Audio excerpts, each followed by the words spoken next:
Oh, lagi. Bapa mana sugod? Ah. Ah.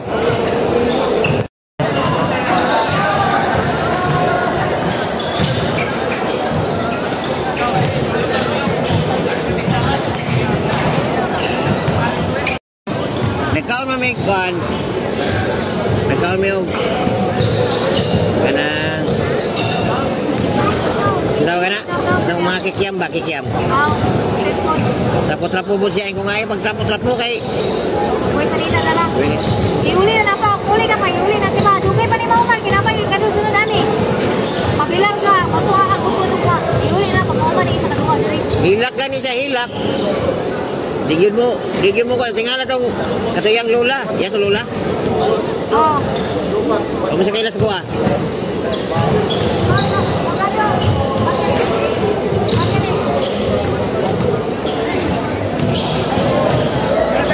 Check it.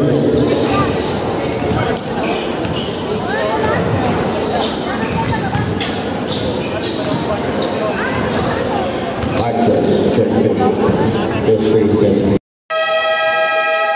Good evening, Bayugan City, and welcome again to the Mayor Kirk Ases Open Invitational Collegiate Basketball Tournament 2025 here at the Lupi Ases Gymnasium. This is our 5th game of the day of the tournament, and this game is between the two unbeaten teams, the Wingbor's Upper Back University of Santo Tomas Growling Tigers and the Vincare Pharma JRU Heavy Bombers.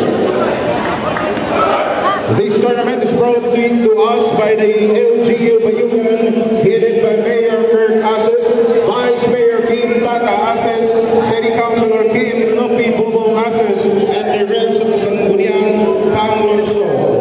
Our organizers, Coach Alan Carmes, Tournament Director Kim Ases II, Commissioner Coach Rafael Feba, and our technical supervisor is Rinaldo Caniente. And now, let's pick the starters of the Santo Tomas Growling Tigers.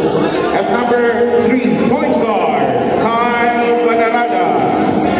Small forward, number 9, Nick Caballero.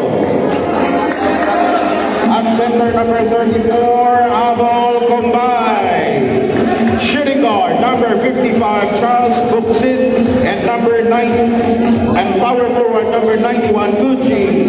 Buena Flor. Head coach, Pidong Parincio.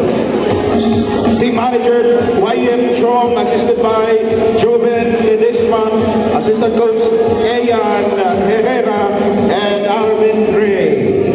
And now the starters of the JRU Heavy Bombers.